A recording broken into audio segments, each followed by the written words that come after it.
सबैलाई वेलकम छ। आज चाहिँ हामी युनिट 10 POM च्याप्टरको युनिट 10 च्याप्टर हामी पढ्दैछौँ है। त POM अब प्रिन्सिपल अफ म्यानेजमेन्टमा युनिट 10मा चाहिँ के छ भन्दाखेरि चाहिँ managing in the global arena भन्ने च्याप्टर छ। अनि योभन्दा अगाडि हामीले अब यो भिडियो आउन्जेलसम्म त 10वटा च्याप्टर कम्प्लिटली तपाईँहरूलाई नोट अनुसारले मैले सबै दिएको छ। एक्जाममा तपाईँहरूलाई के लेख्नु पऱ्यो भने यहाँबाट लेख्दा पनि हुन्छ, सजिलो छ है। यो च्याप्टर पनि एकदमै सजिलो छ, छोटो छ, मिठो छ, अनि एक्जाम पोइन्ट अफ भ्यूले पनि इम्पोर्टेन्ट च्याप्टर है। त त्यस्तो धेरै पढ्नुपर्ने, त्यस्तो धेरै याद गर्नुपर्ने कुराहरू केही पनि छैन। यो सुनेकै भरमा आउँछ यो चाहिँ है। अब हामी हेर्छौँ यहाँभित्र हामी के पढ्छौँ त भन्दाखेरि चाहिँ एउटा ग्लोबलाइजेसन, यो त हामीले अगाडि नै पढिसकेको कुरा हो है। अब यसको चाहिँ अलिकति डिटेलमा पढ्छौँ हामी। ग्लोबलाइजेसन भनेको के हो, यसको फर्म्सहरू के कस्तो छ, अर्थात् टाइप्सहरू, नेचर कस्तो छ, मेथडहरू के कस्तो छ, इफेक्टहरू के कस्तो छ भनेर हामी पढ्छौँ है। त्यसै गरी हामी आइएम इन्टरनेसनल म्यानेजमेन्ट भन्छ, यो भनेको के हो यसको बारेमा पढ्छौँ। Fundamental of IM, fundamentals of international म्यानेजमेन्टको पनि हामी बारेमा पढ्छौँ। अनि मल्टिनेसनल कम्पनीज, यसको टाइप्स, यसको फिचर्स, एडभान्टेज, डिसएडभान्टेजहरू हामी पढ्छौँ है। अनि अर्को छ हाम्रो लास्ट टपिक यसको डिजिटल डाइमेन्सनिङ भन्ने छ, यो पनि हामी पढ्छौँ। यो भने के हो, अनि यसको फङ्सन, इन्टरनेसनल म्यानेजमेन्टमा के कस्तो फङ्सनहरू छ त भने हामी यसको बारेमा नि अलिकति डिटेलमा पढ्नेछौँ है। सजिलो छ, त्यस्तो गाह्रो केही पनि छैन। तपाईँहरूलाई अब टपिक सुन्ने बित्तिकै धेरैवटा कुराहरू त आइसक्यो होला है। अब एक्जाम पोइन्ट अफ भ्यूले यहाँबाट के इम्पोर्टेन्ट छ भन्दाखेरि चाहिँ ग्लोबलाइजेसनको बारेमा सोधिरहेको हुन्छ एक्जाममा, 2 मार्क्समा होस् या 10 मार्क्समा होस्। बेसिकली अलिकति धेरै टाइम चाहिँ 2 मार्क्समा सोधिरहेको क्वेसन हो है। अनि मल्टिनेसनल कम्पनीको बारेमा सोधिरहेको छ यस्तो बारे, अनि डिजिटल डाइमेन्सनिङ भनेको के हो भने सोधिरहेको छ। अलिकति मजाले प्रिपेयर गर्नु होला त्यसको बारेमा चाहिँ। अब हामी अगाडि बढ्छौँ। ग्लोबलाइजेसन, ग्लोबलाइजेसन भनेको के हो त?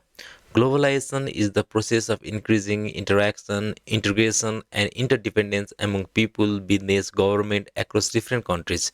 It allows goods, service, capital, technology, information, and ideas to move more freely around the world. है भन्न खोजेको चाहिँ ग्लोबलाइजेसन भनेको के हो? यदि तपाईँ कुनै पनि एउटा बिजनेस गर्दै हुन्छ, कुनै पनि सर्भिसहरू प्रोभाइड गर्दै हुन्छ एज अ अर्गनाइजेसन भएर भनेपछि तपाईँले चाहिँ अब आफ्नो देश मात्र नै, देशभन्दा बाहिर पनि काम गर्दै हुनुहुन्छ, कुनै पनि देशमा, देशभन्दा बाहिर अरू धेरैवटा देशमा मजाले काम गर्दै हुनुहुन्छ भने त्यसलाई ग्लोबलाइजेसन भन्छ। यसको इक्जाम्पलको बारेमा हामी हेर्न सक्छौँ। A smartphone design in USA, manufactured in China using component from South Korea and sold in Nepal is an example of globalization. अब एउटा आइफोन छ अरे, आइफोन युएसमा डिजाइन भएको छ, बन्न चाहिँ चाइनामा बनेको छ है। कम्पोनेन्टहरू सबै पार्ट पूर्जाहरू चाहिँ हामी साउथ कोरियाबाट ल्याएर छौँ, तर बेच्न चाहिँ नेपालमा बेचिरहेको छौँ। यो चाहिँ एउटा पर्फेक्ट इक्जाम्पल हो ग्लोबलाइजेसनको है त। अब हामी हेर्छौँ लेभल अफ ग्लोबलाइजेसन। लेभलहरू के कस्तो छ त लेभल अफ ग्लोबलाइजेसन भन्दाखेरि चाहिँ एउटा छ माइक्रो लेभल ग्लोबलाइजेसन, अर्को छ म्याक्रो लेभल ग्लोबलाइजेसन है त। अब माइक्रो भन्नाले के बुझिन्छ भन्दाखेरि चाहिँ it focuses on individual business and organisation operating across national boundaries. भने कुनै पनि एउटा इन्डिभिजुअल, कसैले पनि एउटा खोलेको बिजनेस छ अरे, जस्तो एउटा वाइवे कम्पनी छ अरे, उसले बाहिर पनि आफ्नो वाइवे अब इन्डिया पनि बेचिरहेको छ, चाइना पनि बेचिरहेको छ, युएस पनि बेचिरहेको छ भने ऊ त्यसलाई चाहिँ हामी कुन लेभलमा हेर्न सक्छौँ भन्दा माइक्रो लेभल ग्लोबलाइजेसन रूपमा हेर्न सक्छौँ है त। अनि यसले चाहिँ मेनली चाहिँ concern with firms and consumer हुन्छ है। मेनली यसले चाहिँ के इन्क्लुड गर्छ भन्दा चाहिँ आफ्नो अर्गनाइजेसन र कन्ज्युमर मात्रै है, उसले अरू केही पनि हेर्दैन। अनि company expand their operation internationally, involve international marketing, production र इन्भेस्टमेन्टको कुराहरू आउँछ। For example a Nepali handicraft company exporting product from to Europe, युरोपमा कुनै पनि सामान नेपाली कम्पनीले बेचिरहेको छ एज अ इन्डिभिजुअल भनेपछि त्यसलाई हामी माइक्रो लेभल भन्छौँ। अब म्याक्रो लेभल भन्नाले के बुझिन्छ भन्दाखेरि चाहिँ it focuses on countries and the global economy as well. यो चाहिँ अहिले यसले चाहिँ के हुन्छ भन्दाखेरि चाहिँ यसले चाहिँ आफ्नो कन्ट्री साथसाथै इन्टरनेसनल कम्पनीहरूको चाहिँ ग्लोबल इकोनोमी, त्यहाँको इकोनोमी पोलिसिजहरू के कस्तो छ, ट्रेड पोलिसीहरू के कस्तो छ, यस्तो बारेमा हेर्छ भने त्यसलाई चाहिँ हामी माइक्रो लेभल ग्लोबलाइजेसन भन्छौँ है। यसले चाहिँ मेनली कन्सर्न केमा हुन्छ भन्दाखेरि चाहिँ नेसनल एन्ड इन्टरनेसनल इकोनोमी पोलिसिजहरू के कस्तो छ, promote international trade and cooperation, involve global institute and एग्रिमेन्टको कुराहरू चाहिँ म्याक्रो लेभलमा आउँछ, जसले चाहिँ एज अ होल नेसन ग्रुपमा हेर्छ। माइक्रो भन्ने बित्तिकै एज अ सिङ्गल इन्डिभिजुअल या त सानो कुनै पनि एउटा बिजनेस या त पर्सनल कसैको पनि एउटा बिजनेस है, जसले चाहिँ आफ्नो प्रफिट र आफ्नो कस्टमरको बारेमा मात्रै हेर्छ। उसले चाहिँ तर बिजनेस चाहिँ बाहिर पनि गरेको हुनु पर्यो, त्यसलाई चाहिँ हामी माइक्रो भन्छौँ। म्याक्रो भनेको चाहिँ जसले चाहिँ एज अ होल कन्ट्री अनि अर्को as a whole of global इकोनोमीको बारेमा पनि हेर्छ भने चाहिँ त्यो चाहिँ एउटा म्याक्रो लेभल हो। Nepal joining the world trade organisation to participate in global trade भनेको चाहिँ एउटा म्याक्रो लेभल अर्गनाइजेसनको पर्फेक्ट इक्जाम्पल हो। अब हामी यसको फर्म्सहरू हेर्छौँ। फर्म्स भन्नाले एक्जाममा तपाईँहरूलाई टाइप्स पनि हुनसक्छ है त। एउटा हुन्छ इकोनोमिक ग्लोबलाइजेसन। ग्लोबलाइजेसन भनेको अब पैसाको मात्रै बिजनेसको एक्सपान्डको मात्रै ग्लोबलाइजेसन हुँदैन है। यो चाहिँ अलिकति मजाले बुझ्नु होला है त। ग्लोबलाइजेसन भनेको धेरैवटा कुरा ग्लोबलाइजेसन हुन्छ। अब मैले मेरो बिजनेस एक्सपान्ड गरिरहेको छु कि बाहिर, मैले सर्भिस केही प्रोभाइड गरिरहेको छु कि बाहिर है। अब धेरैवटा कुराहरू चाहिँ ग्लोबलाइजेसनको रूपमा हामी एउटा टाइपको रूपमा लिन सक्छौँ। जस्तै एउटा integration of national economy through trade, investment, financial flows भन्नाले चाहिँ इकोनोमिक ग्लोबलाइजेसन हो, जहाँ चाहिँ अब हाम्रो जस्तै मैले अब एउटा इकोनोमी इन्भेस्टमेन्ट कोही बाहिरसँग गरिरहेको छु है, पैसाको कारोबार बाहिरसँग गरिरहेको छु भने चाहिँ कुनै ट्रेडहरू गरिरहेको छु भने त्यसलाई इकोनोमिक ग्लोबलाइजेसन भन्छ है। अब फ्री मुभमेन्ट अफ यसको की पोइन्ट्सहरू के छ भन्दाखेरि चाहिँ free movement of goods and services, foreign direct investment, FDI भन्छ त्यसलाई, ग्लोबल मार्केट एन्ड कम्पिटिसन है।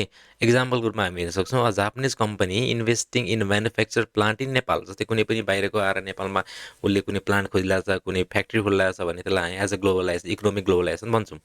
अर्को हुन्छ कल्चरल ग्लोबलाइजेसन। यसले चाहिँ के गर्छ भन्दाखेरि चाहिँ स्प्रिड of ideas, value, tradition and lifestyle across countries.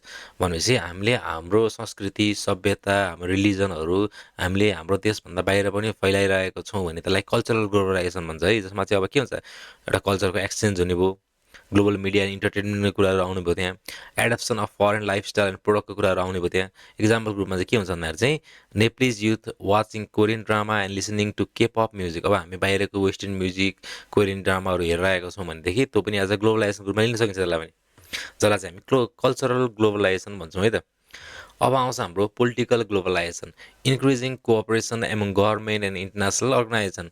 जस्तै बाहिरको गभर्मेन्टहरू, इन्टरनेसनल अर्गनाइजेसनहरूसँग रिलेसन राम्रो बनाउनु चाहिँ एउटा पोलिटिकल ग्लोबलाइजेसन भन्छ, जसमा चाहिँ इन्टरनेसनल एग्रिमेन्टहरू होला, ग्लोबल गभर्नेन्सहरूको कुराहरू आउला, कोअपरेसन अन इन्टरनेसनल इस्युजको रूपमा आउला।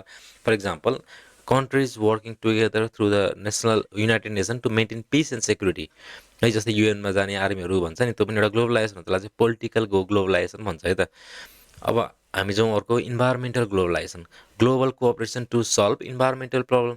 अब इन्भाइरोमेन्टमा के कस्तो भइरहेछ, क्लाइमेटिक चेन्जको कुराहरू आइरहेछ, अब धेरै कुराहरू, अब इन्भाइरोमेन्टल प्रोटेक्सनको कुराहरू आएर सस्टेनेबल डेभलपमेन्टको कुराहरू आइरहेको होला। अब यस्तो कुरामा इन्टरनेसनली हामी पार्टिसिपेट भइरहेको छौँ भने त्यसलाई भन्छ इन्भाइरोमेन्टल ग्लोबलाइजेसन।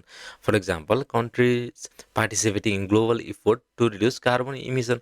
जस्तै कार्बनको इमिसनहरू, यो ध्वनि, यो केले यसलाई वातावरण प्रदूषण अलिकति घटाउनको लागि कुनै धेरैवटा देशहरूले मिलेर काम गरिरहेको हुन्छन्, त्यसलाई चाहिँ भन्छ इन्भाइरोमेन्टल ग्लोबलाइजेसन। अब हामी जाउँ नेचर्स अफ ग्लोबलाइजेसन। नेचर्स भन्नु, फिचर्स भन्नु, क्यारेक्टरिस्टिक भन्नु एउटै हो है त।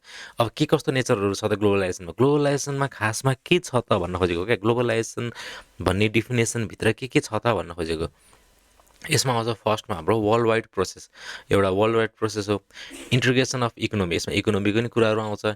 इन्टरडिपेन्डेन्स भनेको चाहिँ countries depend on each other for good, service and resources कुराहरू आउँछ यहाँ। टेक्नोलोजी ड्रिभन भनेको टेक्नोलोजी भनेको चाहिँ advance in communication, transportation, promote globalisation. अलिकति राम्रो, अलिकति टेक्नोलोजी आयो, राम्रो बाटोघाटो भयो, राम्रो कम्युनिकेसनहरू भयो भने त्यसले चाहिँ केलाई प्रमोट गर्छ भन्दाखेरि चाहिँ ग्लोबलाइजेसनलाई प्रमोट गर्छ होइन त। डाइनामिक प्रोसेस भनेको चाहिँ यो चाहिँ अब ठ्याक्कै हाम्रो इकोनोमी अनि टेक्नोलोजी अनुसार चाहिँ चेन्ज भइरहेको छ ग्लोबलाइजेसन पनि। अनि कम्पिटेटिभ इन्भाइरोमेन्ट भनेको चाहिँ business face competition from global from, जस्तो नेपालको एउटा कुनै पनि बिजनेस छ अरे, त्यसले बाहिर आफ्नो एक्सपान्सन गरिरहेको छ, आफ्नो सामानहरू बाहिर प्रोभाइड गरिरहेको छ, बेचिरहेको छ, सर्भिस प्रोभाइड गरिरहेको छ भने चाहिँ उसले त्यहाँ भएको कम्पनीहरूसँग पनि आफ्नो कम्पिटिसन गरिरहेको हुन्छ। बोर्डरलेस मार्केट भनेपछि यो चाहिँ अब कस्तो हुन्छ भन्दाखेरि चाहिँ reduce barrier to trade and इन्भेस्टमेन्टको कुराहरू आउँछ यहाँ। मल्टी डाइमेन्सनल भनेको चाहिँ include economy, social, culture, political and environmental एक्सपेक्टहरू कुराहरू आउँछ। अब हामी जाउँ मेथड अफ ग्लोबलाइजेसन। ग्लोबलाइजेसन कसरी हुन्छ त, स्टेप्स मेथड भन्ने एउटै हो। ग्लोबलाइजेसन कसरी हुन्छ त, के कस्तो मेथडहरू छ त्यसको भन्दाखेरि चाहिँ एउटा हुन्छ एक्सपोर्टिङ। एक्सपोर्टिङ भन्नाले सिम्पल हो, कुनै पनि सामान हामी बाहिर, सर्भिस या सामान भन्ने हो है, सर्भिस या सामान हामी बाहिर कुनै पनि देशमा बेचिरहेको छौँ त्यहाँको कस्टमरलाई भनेपछि त्यसलाई भन्छ एक्सपोर्टिङ। नेपालदेखि बाहिर है, नेपालमा भित्र आयो भने इम्पोर्टिङ भयो, नेपालदेखि बाहिर गयो भने एक्सपोर्टिङ हुन्छ। Selling goods and services products in one country to customer in another country भनिन्छ यसको डिफिनेसन है त।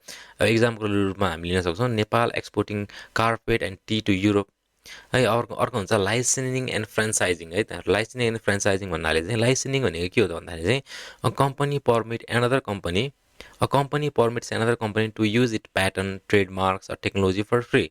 जस्तै एउटा कम्पनीले अर्को कम्पनीलाई आफ्नो चाहिँ जस्तै अब प्याटेन्ट भयो, आफ्नो ट्रेडमार्कहरू भयो, आफ्नो टेक्नोलोजीहरू भयो, उसलाई युज गर्न दिइरहेको छ भने त्यसलाई चाहिँ हामी के भन्छ लाइसेन्सिङ भन्छौँ है त। अब फ्रेन्चाइजिङ भनेको चाहिँ अब business एलाउज another party to operate under its brand and business model. जस्तै हामी हेर्न सक्छौँ, जस्तै अब फ्रेन्चाइज भनेको चाहिँ कसरी रूपमा लिन सक्छौँ भन्दाखेरि चाहिँ नेपालको कन्टेक्स्टमा हेर्ने हो भने चाहिँ ल मैले भाटबेटिनी खोलेँ अरे, भाटबेटिनीको सवाललाई मैले के भने भन्दाखेरि चाहिँ ल म तिम्रो एउटा फ्रेन्चाइज खोल्छु, भाटबेटिनी जस्तो म एउटा खोल्छु, तर म के गर्छु भन्दाखेरि चाहिँ तिम्रो म लोगो सोगो ट्रेडमार्कहरू सबै युज गर्छु, तिम्रै प्रोडक्टहरू युज गर्छु, तर एज अ बिजनेस चाहिँ म गर्छु, तर त्यसको त्यसको बापत म तिमीलाई सर्टेन रोयल्टी या सर्टेन पर्सेन्टेज चाहिँ म तिमीलाई दिन्छु, तर यो भाटबेटिनीको बिल्डिङ ल्यान्ड स्यान्ड यताउति सबै मेरो हुन्छ भनेर मैले त्यसरी एउटा फ्रेन्चाइज खोल्न मिल्छ क्या।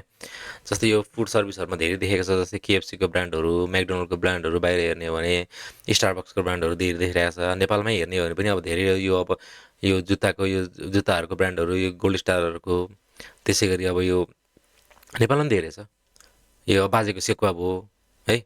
अब direct investment FDI, a company invest direct in A business operation in another country. जस्तै अब बाहिर कुनै एउटा कम्पनी छ अरे, म त्यसलाई डाइरेक्ट त्यसमा डाइरेक्ट पैसा हालेर इन्भेस्ट गरेँ भने त्यसलाई चाहिँ के भन्छ, एफडिआई है, डाइरेक्ट इन्भेस्टमेन्ट पनि भन्छ है त्यसलाई। अर्को हुन्छ जोइन्ट भर्चुअल जोइन्ट भेन्चर भन्नाले के बुझिन्छ भन्दाखेरि चाहिँ two or more company from different countries create a new business together. जस्तै दुईवटा वा दुईवटा भन्दा बेसी कम्पनी बाहिरको है, फेरि बाहिरको कम्पनीसँग मिलेर एउटा कुनै नयाँ बिजनेस खोल्ला छ भने त्यसलाई जोइन्ट भेन्चर भन्छ है त।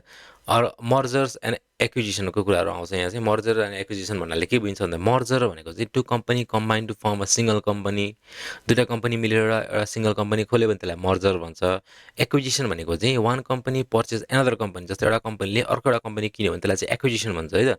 मर्जर भनेको मर्ज हुनु, एक्विजिसन भनेको एक्वायर गर्नु, यो बुझौँ है त हामी। म्यानेजमेन्ट कन्ट्र्याक्ट है, म्यानेजमेन्ट कन्ट्र्याक्ट भन्नाले चाहिँ a company provides managerial expert to another company for a free भनेपछि एउटा कम्पनीले चाहिँ आफ्नो म्यानेजरियल एक्सपर्टिज, जस्तो म्यानेजरहरू भयो, हायर एडमिनहरू भयो, त्यहाँको हायर टिम म्यानेजमेन्टहरू भयो, मिडल टिम म्यानेजमेन्टहरूलाई चाहिँ अरू कुनै कम्पनीलाई प्रोभाइड गर्छ फ्रीमा भनेपछि त्यसलाई चाहिँ म्यानेजमेन्ट कन्ट्र्याक्ट भन्छ। अब हामी जाउँ स्ट्राटेजिक एलायन्सेस भन्नाले चाहिँ two or more firms cooperate to achieve common business objective while remaining independent भन्न खोजेको चाहिँ दुईवटा वा दुईभन्दा बेसी कम्पनीहरू चाहिँ के हुन्छ भन्दाखेरि चाहिँ एउटा कमन बिजनेस अब्जेक्टिभ्सको काम गरिरहेका छन् है, एउटा कमन बिजनेस अब्जेक्टिभ्सकोमा काम गरिरहेको छन् भने त्यसलाई चाहिँ के भन्छ भन्दाखेरि चाहिँ हामी स्ट्राटेजिक एलायन्सेस भन्छौँ है त। फर इक्जाम्पल एयरलाइन्सले के गर्छ, एयरलाइन्स कम्पनीहरूले जस्तै यो प्लेनहरूले चाहिँ के गर्छ भन्दाखेरि चाहिँ उनीहरूले चाहिँ एउटा सेम रुट र सर्भिसहरू प्रोभाइड गरिरहेको हुन्छ है, उनीहरूको अब्जेक्टिभ एउटै छ, रुट पनि सेम छ, तर फरक फरक कम्पनीले एक अर्कामा डिपेन्डेन्ट नभइकन काम गरिरहेको हुन्छ, त्यसलाई चाहिँ हामी स्ट्राटेजिक एलायन्सेसहरू भन्छौँ। अर्को हुन्छ एसेम्ब्ली अपरेसन्स भन्छ है, components manufacture in different countries are assemble in other country.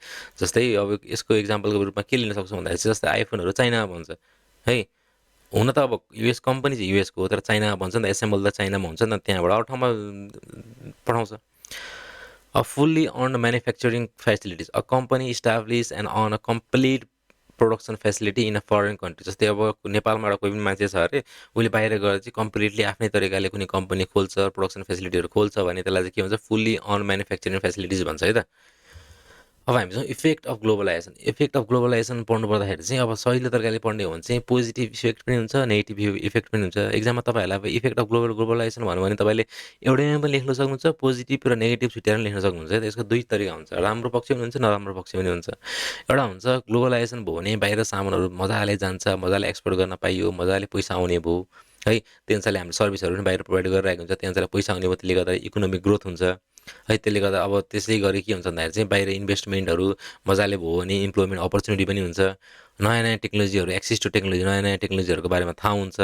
अब ग्रेटर कन्ज्युमर चोइस हुन्छ, कन्ज्युमरको बारेमा अझै मजाले बुझ्न पाइयो, कन्ज्युमरहरूले अझै मजाले कन्ज्युमरहरूले पनि अझै मजाले सामानहरू चुज गर्न पाइयो। अब मैले नेपालमा अब चाउचाउवटा वायो मात्रै छ अरे, बाहिरबाट 3-4वटा चाउचाउ आएर भनेपछि म धेरैवटा चाउचाउ टेस्ट गर्न पाएँ, आफ्नो आफ्नो प्रिफरेन्स अझै, आफ्नो चोइस अझै बढाउन पाएँ मैले। अब क्वालिटीमा इम्प्रुभ हुने भयो, इन्टरनेसनल कोअपरेसन पनि हुने भयो, इन्क्रिज फरेन इन्भेस्टमेन्टको कुराहरू आउने भयो, यहाँ अरू मार्केट एक्सपान्सन त हुने भइहाल्यो। अब हामी नेगेटिभ इफेक्ट पनि हुन्छ, नेगेटिभ इफेक्टमा के हुन्छ भन्दाखेरि चाहिँ इन्टेन्स कम्पिटिसन जहाँ गए पनि, अरू ठाउँमा गयो भने त्यहाँको लोकल मार्केट, लोकल बिजनेसमा कम्पिटिसन गर्नु पऱ्यो। कल्चरल इरोजन भन्नाले चाहिँ लोकल ट्रेडिसनल एन्ड कल्चर मे विकेन। जस्तै अब नेपालमा, जस्तै अब अहिले आँपको सिजन छ, जस्तै नेपालमा नेपाली आँप प्रमोट गर्नुको साटो मैले अब इन्डियाको आँप लिएर खाएँ भने के हुन्छ, नेपाली मार्केटलाई अलिक असर पर्ने भयो होइन त, इन्डियाको बेसी फोकस हुने भयो नेपालले अलिकति नेपालको कल्चर ट्रेडिसन नदेखिने भयो त्यहाँ अब कुन ठाउँमा गयो जस्तै मलाई अब जुम्लाको स्याउ खान मन लाग्ला अरे अब इन्डियाको स्याउ खानु परिरहेछ अब इकोनोमिक इनिक्वालिटीको कुराहरू पनि आउँछ यहाँ इन्भाइरोमेन्टल प्रब्लम त आउने भइहाल्यो पोल्युसनले गर्दाखेरि अरू रिसोर्सेसले गर्दाखेरि इकोनोमिक डिपेन्डेन्स भन्नाले चाहिँ country may become overly dependent on foreign मार्केटमा हुने भयो है जस्तै सबै बिजनेस मैले बाहिरै लिएर गरेँ ग्लोबलाइजेसनको चक्करमा मैले सबै बिजनेसहरू बाहिरै लिएर गरेँ भने के हुन्छ अब देश केमा डिपेन्ड हुने भयो त भन्दाखेरि चाहिँ उसले चाहिँ अब फरेन बाहिरको मार्केट के कस्तो त्यसमा डिपेन्ड हुने भयो अब जब डिस्प्लेसमेन्ट हुने भयो यहाँ है अनि अर्को हुन्छ फाइनेन्सियल रिस्क पनि हुने भयो अब नेपालमा खोल्दा त नेपालको हावा वातावरण बुझिन्छ त बाहिर थाहा न हामीलाई के भइरहेछ अब एक्सप्लोटेसन अफ रिसोर्सेस पनि हुने भयो यहाँ चाहिँ ऐसा चाहिँ नेगेटिभ इफेक्ट हो यो पोजिटिभ इफेक्ट हो तपाईँहरूले मिलाएर लेख्नु होला यही मजा लेखे पनि हुन्छ एक्जाममा सोध्न सक्छ है त यो अर्को हुन्छ हाम्रो इन्टरनेसनल म्यानेजमेन्ट आइएम भन्छ जसलाई चाहिँ जस्तो भन्नाले चाहिँ it refers to the process of planning organising staffing directing controlling business activity across national boundaries to achieve organisational objective अब म्यानेजमेन्टको डेफिनेसन जस्तै हो यो पनि सेमै हो यसमा फरक के पनि छैन तर फरक के मात्रै छ भन्दाखेरि चाहिँ यो पनि एउटा प्रोसेस हो म्यानेज गर्ने मिलाएर राख्ने अर्गनाइजिङ गर्ने स्टाफिङ हायर फायर गर्ने डाइरेक्टिङ बाटो देखाउने कन्ट्रोल गर्ने है के को लागि गर्ने भन्दाखेरि चाहिँ अर्गनाइजेसनको अब्जेक्टिभ मेरो गोल के हो त अर्गनाइजेसनको गोलको लागि गर्ने तर कहाँ गर्ने भन्दाखेरि चाहिँ एक्रोस आफ्नो देशभन्दा बाहिर गर्नेलाई चाहिँ के भन्छ देशभित्र गऱ्यो भने म्यानेजमेन्ट भन्ने टर्म्स सक्यो देशभन्दा बाहिर गऱ्यो भने चाहिँ इन्टरनेसनल म्यानेजमेन्ट भन्छ अब यसको के की पोइन्ट्सहरू रहेको छ भन्नाले चाहिँ अब management of a business operation in the multiple country बाहिर पनि हुने भयो management deals with different culture law economy political system focuses on international trade and investment require global decision making and coordination help organisation complete in global market है त यसको इक्जाम्पलहरूमा हामी के लिन सक्छौँ भन्दाखेरि चाहिँ a company head quarter in Nepal managing branch in India China and USA अब यसको हामी की फन्डामेन्टल्स अफ इन्टरनेसनल म्यानेजमेन्ट छ यसको की फन्डामेन्टल्सहरू के कस्तो छ त्यहाँभित्र के कस्तो एलिमेन्टहरू रहेको छ त भन्नाले चाहिँ एउटा हुन्छ ग्लोबल बिजनेस अपरेसन है ग्लोबल बिजनेस अपरेसन भन्नाले चाहिँ international management deals with business activities conduct in more than one country एउटाभन्दा बेसी कन्ट्रीमा उसले कुनै पनि बिजनेस अपरेट गरिरहेको छ भने त्यसलाई चाहिँ हामी ग्लोबल बिजनेस अपरेसन भन्छौँ है क्रस कल्चरल म्यानेजमेन्ट छ त्यहाँ कस्तो हुन्छ भन्दाखेरि चाहिँ manager must understand and manage cultural difference among employee consumer है customer business partners for example business communication styles may differ from Nepal Japan and the USA जस्तै क्रस कल्चरल म्यानेजमेन्ट भन्नाले के हुन्छ भन्दाखेरि चाहिँ मेरो कुनै पनि एउटा कम्पनी छ अरे नेपालमा म त्यसको ब्रान्च चाइनामा खोल्दैछु जापानमा खोल्दैछु युएसमा खोल्दैछु भने के हुन्छ भन्दाखेरि चाहिँ अब मैले त्यहाँ अनुसारको कल्चर त्यहाँ अनुसारको इम्प्लोइको कुराहरू त्यहाँ अनुसारको इम्प्लोइको कल्चर है डिफ्रेन्सहरू सबै कुराहरू मजाले बुझ्नुपर्छ है सबै कुराहरू मजाले बुझ्नुपर्छ जसलाई चाहिँ क्रस कल्चरल म्यानेजमेन्ट भन्छ अब इन्टरनेसनल बिजनेस इन्भाइरोमेन्ट है यसमा चाहिँ अब इन्टरनेसनल बिजनेस इन्भाइरोमेन्ट भन्दाखेरि चाहिँ बाहिरको बिजनेस इन्भाइरोमेन्ट के कस्तो रहेको छ त त्यहाँको political environment legal environment socio cultural environment त्यहाँको टेक्नोलोजीहरू के कस्तो युज भइरहेको छ त्यहाँको इकोनोमिक इन्भाइरोमेन्ट के कस्तो छ कति ट्याक्स तिर्नुपर्ने हो के हो कस्तो हो ट्याक्स लहरू के कस्तो छ भन्नाले चाहिँ इन्टरनेसनल बिजनेस इन्भाइरोमेन्टमा आउँछ अब हामीसँग ग्लोबल प्लानिङ एन्ड स्ट्राटेजी अब यो बाहिर पनि गर्ने भएपछि चाहिँ हाम्रो के हुन्छ भन्दाखेरि चाहिँ एउटा चाहिँ हामीले चाहिँ एउटा स्ट्राटेजी हामीले डेभलप गर्नुपर्छ स्ट्राटेजी सोच्नुपर्छ हामीले है बाहिरको इन्टरनेसनल मार्केटमा कसरी काम गर्ने हाम्रो अब्जेक्टिभलाई लङ टर्म कसरी बनाउने है कसरी बाहिरसँग कम्पिट गर्ने यस्तो कुराहरू चाहिँ ग्लोबल प्लानिङ स्ट्राटेजीमा आउँछ अब इन्टरनेसनल अर्गनाइजेसनल स्ट्रक्चर अब नेपालमा बनाउँदा ठिक छ यस्तो स्ट्रक्चर बाहिर त्यही बनाउँदा हुँदैन त्यही अनुसारको हाउ इन्भाइरोमेन्ट के कस्तो छ company design structure that coordinate activity among headquarter and foreign subsidiaries बाहिर के कस्तो इन्भाइरोमेन्ट छ हाउ कस्तो छ त्यही अनुसारले म एउटा अर्गनाइजेसन स्ट्रक्चर त्यहाँको बनाउँछु भनेपछि नेसनल अर्गनाइजेसनलाई हेर्ने नेसनल र एक्रस द नेसन हेर्ने बित्तिकै के फरक छ भन्दाखेरि चाहिँ प्रत्येक देशअनुसार फरक नियम कानुनहरू हुन्छ नि त्यही अनुसारले त्यहाँको हाउभाउ अनुसारले त्यहाँको कल्चर अनुसारले आफ्नो बिजनेस सेटअप गर्नु पर्यो भन्नु खोजेको क्या अब इन्टरनेसनल ह्युमन रिसोर्स म्यानेजमेन्ट भन्नाले चाहिँ म्यानेजिङ रिक्वायरमेन्ट ट्रेनिङ यसमा चाहिँ कम्पेन्सेसन कुराहरू आउँछ and performance of employee working in different country बाहिर फरक देशमा फरक तरिकाले त्यहाँको लोकलहरूलाई हामीले हायर गरेर त्यही अनुसारले कामहरू सिकाइरहेको हुन्छौँ कामहरू गर्न लगाइरहेको हुन्छौँ अब इन्टरनेसनल कम्युनिकेसन बाहिर गरेपछि इन्टरनेसनल कम्युनिकेसन त हुनु इन्टरनेसनल कम्युनिकेसन या डिजिटल कम्युनिकेसन या त कोअर्डिनेसन हुनु परिहाल्यो है कसरी गर्ने भन्दाखेरि चाहिँ अब भिडियो कन्फरेन्स गरेर हुन्छ कि त्यहीँ गएर हुन्छ कि डिजिटल प्लेटफर्महरू युज गरेर हुन्छ कि अब इन्टरनेसनल लिडरसिप भन्दाखेरि चाहिँ manager must lead diverse term and motivate employee from different cultural background अब एज अ म्यानेजर म चाइनामा गएर म मेरो फ्याक्ट्रीमा काम गरिरहेको छु एज अ म्यानेजर भनेपछि मैले त्यहाँको इम्प्लोयरहरूलाई त्यो उनीहरूलाई मोटिभेट उनीहरूको काम लाउने त्यही अनुसारले गर्नु पऱ्यो। नेपालमा तरिकाले हुन्न। ग्लोबल कम्पिटिसनको कुरा त हामीले अघि गरिरहेको छौँ। जस्तै बाहिर जाने बित्तिकै बाहिर धेरैवटा आफ्नो सहरकै धेरैवटा कम्पनीहरू अर्गनाइजेसनहरू त्यही खालको हुन्छ। ग्लोबल कम्पिटिसनको कुराहरू त आउने भइहाल्यो। त्यहाँको लोकल मार्केटसँग कम्पिट गर्नुपर्ने होला, त्यहाँको ठुल्ठुलो कम्पनीहरूसँग कम्पिट गर्नुपर्ने होला है त। अच्छा वाइवाईले अब इन्डियामा गएर कम्पिट गर्नु पऱ्यो भने त्यहाँको 10 थरी वाइ जस्तो कम्पनी 10 थरी होला। उनीहरूसँग कम्पिटिसन गर्नु पऱ्यो, उनीहरूको प्राइस हेर्नु पऱ्यो, उनीहरूको क्वालिटी हेर्नु पऱ्यो, उनीहरूले कसरी प्रोडक्सन गरिरहेको छन् त्यो हेर्नु पऱ्यो, कसरी सप्लाई गरिरहेको छन् त्यो हेर्नु पऱ्यो।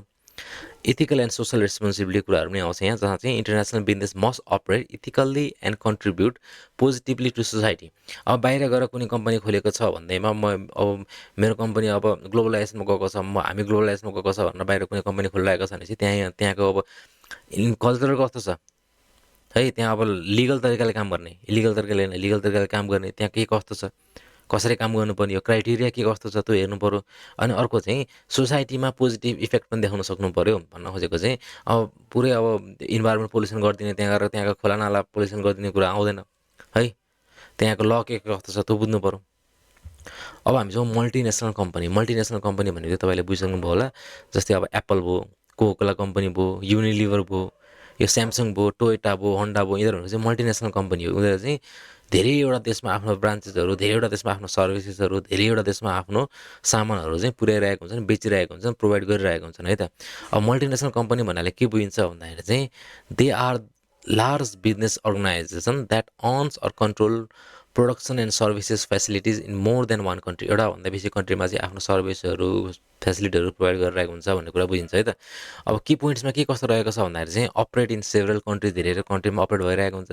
Have a parent companies or foreign subsidiaries, बाहिर पनि आफ्नो धेरैवटा सब ब्रान्चहरू हुन्छ भन्न खोजेको। Invest directly in foreign market, बाहिरको मार्केटमा उनीहरूले इन्भेस्ट डाइरेक्टली गरिरहेको हुन्छ। त्यही गरी त्यही अनुसारले त्यहाँको रिसोर्सेसहरू युज गरिरहेको हुन्छ, त्यहाँको मार्केट पनि युज गरिरहेको हुन्छ। अब एप्पल कम्पनी युएसएमा बन्ने हो तर युएसएमा डिजाइन हुने हो, चाइनामा बन्ने हो भने चाहिँ चाइनाको मार्केट पनि उसले हेरिरहेको छ। त्यहाँ पनि आइफोनहरू सप्लाई गरिरहेको छ उसले है। Transfer technology capital and managerial skill internationally, यस्तो कुराहरू चाहिँ यसमा आयो त। अब हामी जाउँ टाइप्स अफ एमएनसिएस भनेको चाहिँ मल्टिनेसनल कम्पनी है त। मल्टिनेसनल कम्पनीको टाइप्सहरू के कस्तो रहेको छ त, के कस्तो खालको मल्टिनेसनल कम्पनीहरू हामीले सुनिरहेको छौँ, देखिरहेको छौँ, मार्केटमा अहिले भइरहेको छ त भन्दाखेरि चाहिँ एउटा हुन्छ raw material seeker. Raw material seeker भन्नाले चाहिँ this company invest in foreign country to obtain natural resources and raw material. अब कुनै पनि कम्पनी बाहिर चाहिँ अब बाहिर इन्भेस्ट गरिरहेको छ, अरू कन्ट्रीमा इन्भेस्ट गरिरहेको छ, के को लागि भन्दा चाहिँ र मटेरियल खाद्यान्नको लागि है, अब सामानहरूको लागि त बनाउने सामानहरूको लागि उनीहरूले इन्भेस्ट गरिरहेको छन्, त्यसलाई चाहिँ र मटेरियल सिकर मल्टिनेसनल कम्पनी भन्छ है। त्यसको की पोइन्ट्सहरू के कस्तो रहेको छ भन्दाखेरि search for minerals, oil, gas, timber, reduce dependence on domestic resources. हाम्रो जस्तै नेपाललाई अब पेट्रोल चाहिएको छ भने चाहिँ अहिलेसम्म त नेपाललाई पेट्रोल निकाल्न सकेको छैन। हामीले कोमा डिपेन्डेन्ट हुनु पऱ्यो भन्दा चाहिँ हामी इन्डियामा डिपेन्डेन्ट हुनु पऱ्यो, चाइनामा डिपेन्डेन्ट हुनु पऱ्यो, इन्डियाबाट हामीले पेट्रोलहरू ल्याउनु पऱ्यो है त। अब ensure continuous supply of raw materials, continuous supply पनि भइराख्नु पऱ्यो। For example oil companies operating in resource rich countries भनेपछि जुन देशमा अलिकति बेसी आउँछ पेट्रोलियम पदार्थहरू, जस्तै अब कतार, दुबईमा आउँछ भने त्यहाँसँग डिल गर्ने। अब मार्केट सिकर भनेपछि मार्केट सिकर भन्नाले चाहिँ अब this company enter foreign country to sell product and expand their customer base. अब धेरैवटा ठुलो मल्टिनेसनल कम्पनीहरूले चाहिँ आफ्नो मार्केट कहाँ खोल्छन् भन्दाखेरि चाहिँ चाइनामा खोल्छन् है, यता इन्डियामा खोल्छन्, ब्राजिलमा खोल्छन्, जहाँ चाहिँ पपुलेसन धेरै छ, जहाँ चाहिँ आफ्नो सामान धेरै बिक्री हुन खोज्छ, जहाँ चाहिँ आफूलाई सेल्स गर्दा पनि प्रफिट आउँछ, उनीहरूले त्यो मार्केट चुज गर्छन् क्या इन्टरनेसनली। जसको की पोइन्ट्सहरू के कस्तो रहेको छ भन्दाखेरि चाहिँ increase sale and profit, access new customer, establish local presence है त। जस्तै एक्जाम्पल ग्रुपमा हामी कोकोला लिन सक्छौँ, वर्ल्ड वाइड छ। अर्को हुन्छ कस्ट मिनिमाइजर। कस्ट मिनिमाइजर भन्नाले चाहिँ this company move operation to location where production cost are lower भनेको। जस्तै अब सामान नेपालकै हो तर चाहिँ म यसको फ्याक्ट्री लगाएर चाहिँ म अर्को बङ्गलादेशमा हुन्छ कि अफ्रिकाको कुनै देशमा हुन्छ कि जहाँ चाहिँ त्यो बनाउँदाखेरिको सामान अलिकति अपरेसन गर्दाखेरि कस्ट अलिक कम लाग्छ, म त्यहाँ गएर बनाउँछु भनेपछि त्यसलाई चाहिँ कस्ट मिनिमाइजर भन्छ। जस्तै हामीले कतिवटा अब लुगाहरू, कतिवटा टी सर्टहरू पाकिस्तान, बङ्गलादेशमा बन्छ, ठुल्ठुलो अरमानी एक्सप्रेस भन्ने एउटा त्यो धेरै सर्टहरू टी सर्टहरू बनाउँछन्। यसको कहाँ छ यिनीहरूको फ्याक्ट्री भन्दाखेरि चाहिँ यिनीहरूको फ्याक्ट्री छ बङ्गलादेशमा, किनकि त्यहाँ अलिक सस्तो पर्छ है, जहाँ चाहिँ लेबर कस्टहरू सस्तो हुन्छ, अपरेसन कस्टहरू सस्तो हुन्छ है त। अब आउँछ features of multinational company. Multinational कम्पनीको फिचर्सहरू, यसको क्यारेक्टरिस्टिकहरू, यसको नेचरहरू, मल्टिनेसनल कम्पनीमा के कस्तो कुराहरू हुन्छ त भन्दाखेरि चाहिँ अपरेट इन मेनी कन्ट्री, धेरैवटा कन्ट्रीमा अपरेट भइरहेको हुन्छ। लार्ज स्केल बिजनेस अपरेसन हो यो। सेन्ट्रलाइज डिसिजन मेकिङ हुन्छ यहाँ। ह्युज फाइनेन्सियल रिसोर्सेस पनि हुन्छ यहाँ। एडभान्स टेक्नोलोजी एन्ड एक्सपर्टिजको कुराहरू आउँछ यहाँ। ग्लोबल प्रोडक्सन एन्ड डिस्ट्रिब्युसन नेटवर्कहरू हुन्छ। स्ट्रङ रिसर्च एन्ड डेभलपमेन्ट एक्टिभिटिजहरू हुन्छ। इन्टरनेसनल वर्कफोर्सहरू हुन्छ। ग्लोबल मार्केटिङ स्ट्राटेजिजहरू भइरहेको हुन्छ त्यहाँ। सिग्निफिकेन्ट इकोनोमिक इन्फ्लुएन्सेसहरू पनि हुन्छ यहाँ चाहिँ। यो चाहिँ रहेको छ फिचर्सहरू। सजिलो छ, डेफिनेसनमा जे छ त्यही हो फिचर्सहरू है। अब एडभान्टेज अफ एमएनसिएस, यसको एडभान्टेजहरू, मल्टिनेसनल कम्पनीको एडभान्टेजहरू के रहेछ भन्दाखेरि चाहिँ इम्प्लोइमेन्ट जेनेरेसन। यसले चाहिँ बाहिर अब मल्टिनेसनल कम्पनीले कोकले अब कतिजनाले इम्प्लोइमेन्ट दिइरहेको छ त, त्यो पनि आउँछ यहाँ। टेक्नोलोजी ट्रान्सफर, आफूले जानेको टेक्नोलोजी धेरैवटा ठाउँमा चाहिँ ट्रान्सफर गरिरहेको हुन्छ। इकोनोमिक ग्रोथ पनि हुने भयो। बेटर क्वालिटी प्रोडक्सन हुने भयो, प्रोडक्ट हुने भयो। कसरी भन्दाखेरि चाहिँ एउटा कम्पिटिसनको आधारमा हुनसक्छ। मल्टिनेसनलसँग धेरै पैसा हुन्छ, त्यही अनुसार उसले क्वालिटी पनि मेन्टेन गरिरहेको हुन्छ। कोकले के छ, उसले उस कोकको प्राइसिङ पनि ठिक्क छ, उसले धेरै सामान बेचिरहेको छ, प्रफिट धेरै छ भने चाहिँ ऊ आफ्नो कोकमा चाहिँ क्वालिटी के छ मेन्टेन गरिरहेको छ उसले। अब फरेन एक्सचेन्ज अर्निङ, बाहिरको पैसाहरू भित्रिने भयो। म्यानेजरियल डेभलपमेन्ट, म्यानेजरको स्किलहरू डेभलप हुने भयो। इन्फ्रास्ट्रक्चर डेभलपमेन्ट, हल्का इन्फ्रास्ट्रक्चर ट्रान्सपोर्टेसनमा हुन्छ कि कम्युनिकेसनमा हुन्छ कि त्यो अझै डेभलप हुने भयो। ग्लोबल मार्केट एक्सेस, बाहिरको मार्केटहरू के कस्तो छ, त्यहाँ कस्टमरहरू के कस्तो छ, त्यहाँको लोकल मार्केट के कस्तो, त्यो पनि बुझ्ने मौका पाउने भयो है। अब डिसएडभान्टेज के हुन्छ भन्दाखेरि चाहिँ एक्सप्लोइटेसन अफ रिसोर्सेस। यसले चाहिँ अलिकति धेरै नेचरल रिसोर्सहरू युज गर्न सक्ला। मैले कोक फ्याक्ट्री नेपालमा आएर बनेको छ, त्यसले त्यहाँ वातावरण प्रदूषण गर्न सक्ला, त्यही अनुसारले खोलासोला प्रदूषण गर्न सक्ला है। थ्रेड अफ लोकल बिजनेस, अब लोकल बिजनेसमा अलिकति अब पहिलेदेखि एउटा स्ट्रङ लोकल बिजनेस छ अरे, त्यहाँ लगाएर मैले मेरो कुनै कम्पनी सेटअप गरेँ भने त्यो एउटा मलाई खतरा हुनसक्छ। त्यसले अझै अब मलाई धम्काउन सक्छ त्यसले, या त मेरो बिजनेस डाउन गरेर उसले अझै पैसा कम गरिदिन सक्छ आफ्नो प्रोडक्टको। प्रफिट प्रफिट रिपार्टिसन भनेको चाहिँ profit may be transfer back to the home country है। प्रफिट चाहिँ आफ्नै कन्ट्रीमा जति अब इन्भेस्ट गऱ्यो सबै आफ्नै कन्ट्रीमा आउनसक्छ, त्यो कन्ट्रीलाई फाइदा नहुनसक्छ है त। जस्तै है, अब के हुन्छ भन्दाखेरि चाहिँ को कम्पनीले नेपालमा जति पनि बिजनेस गर्छ, यहाँको इम्प्लोइलाई पे गर्ला कि जे गर्ला, तर प्रफिट कमायो त्यो पैसा फेरि नेपालमै इन्भेस्ट गर्नुको साटो, नेपालमै राख्नुको साटो उसले फेरि लिएर युएसए कि उसको आफ्नो देश लिएर जाला होइन त। अर्को हुन्छ कल्चरल इन्फ्लुएन्सेस भन्नु थालेको चाहिँ अलिकति कल्चर अलिकति विकेन हुनसक्छ लोकल ट्रेडिसनमा। त्यहाँको लोकल ट्रेडिसनल कल्चरहरू, त्यहाँ अलिकति भ्यालुजहरू अलिक कम हुनसक्छ। जस्तै के छ भन्दाखेरि चाहिँ अब एउटा नेवार कम्युनिटी छ अरे, नेवार कम्युनिटीले अहिले रक्सी बेचिरहेको छ अरे एउटा ठाउँमा, एउटा आफ्नो कम्युनिटीमा।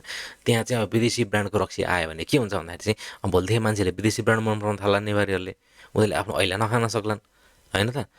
अब यसको चाहिँ पर्फेक्ट इक्जाम्पल चाहिँ त्यही हो है त। अर्को इकोनोमिक डिपेन्डेन्स भनेको चाहिँ अब host country may become dependent on foreign form.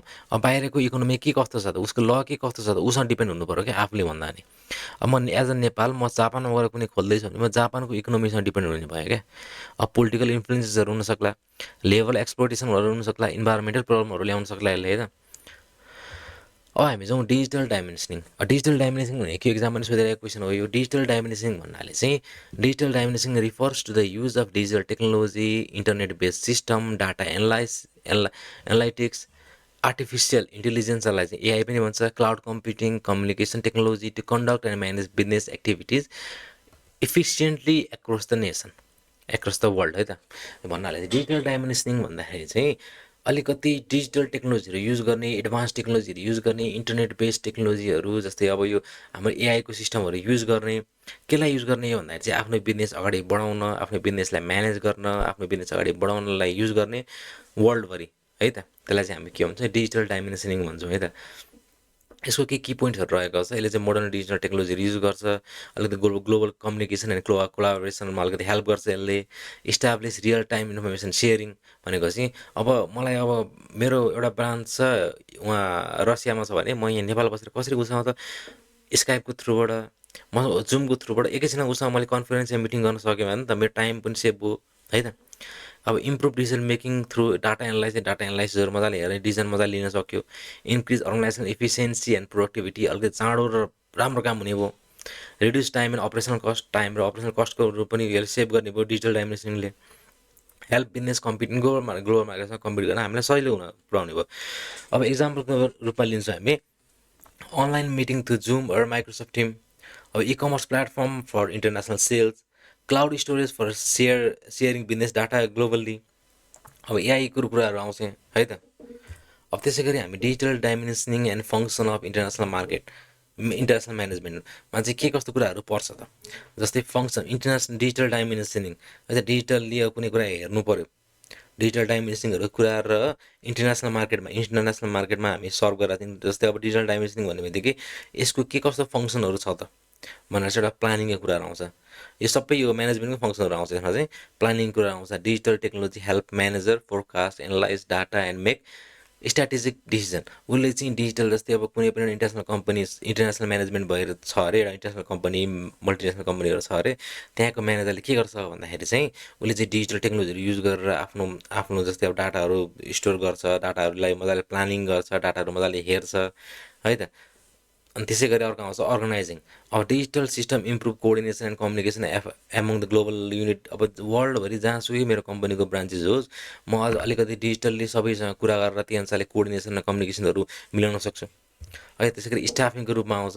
जस्तै मैले कसैलाई रिक्रुट गर्नु पऱ्यो, कसैलाई हायर गर्नु पऱ्यो, कसैलाई फायर गर्नु पऱ्यो भनेपछि म त्यहीँ जानै पर्दैन, म डिजिटल्ली कुरा गरेर फोनबाटै कुरा गरेर म उनीहरूलाई त्यो कामहरू गर्न सक्छु। कसैलाई ट्रेनिङ दिनु पऱ्यो भने म अब अनलाइनबाट उनीहरूलाई ट्रेनिङहरू दिन सक्छु। डाइरेक्टिङ, कसैलाई बाटो देखाउने, कसैलाई कोहीसँग कम्युनिकेट गर्ने, कसैलाई काम सिकाउनु पऱ्यो भने म अनलाइनबाटै गर्न सक्छु भन्न खोजेको क्या। अर्को हुन्छ कन्ट्रोलिङ। कसैलाई अब मोनिटर गर्नु पऱ्यो भने चाहिँ म सिसी क्यामेराहरू राखेर मोनिटर गर्न सकेँ है। कसैलाई म इभ्यालुएट गर्नु पऱ्यो भने म अनलाइनबाट इभ्यालुएट गर्न सकेँ है त। अब यति भन्दै यो च्याप्टर युनिट 10 चाहिँ हामी यही सक्छौँ। छोटो मिठो सजिलो छ, त्यस्तो गाह्रो केही पनि छैन। तपाईँहरूलाई मजाले आउँछ यो कुराहरू चाहिँ। कुनै कुनै जस्तो डिजिटल डाइमेन्सनिङ भनेको के हो, यस्तो यस्तो कुराहरू चाहिँ टेक्निकली तपाईँलाई नथाहा भएको होला, तर यो चाहिँ युज भइरहेको कुरा हो, मजाले थाहा भइरहेको कुरा हो। त्यही भएर यो च्याप्टर त्यस्तो गाह्रो चाहिँ छैन है त। ल यसै गरी हाम्रो यो च्याप्टर यहीँ सकेको छ। अब युनिट 11 चाहिँ चाँडै आउनेछ, जुन चाहिँ हाम्रो लास्ट च्याप्टर हुनेछ है त।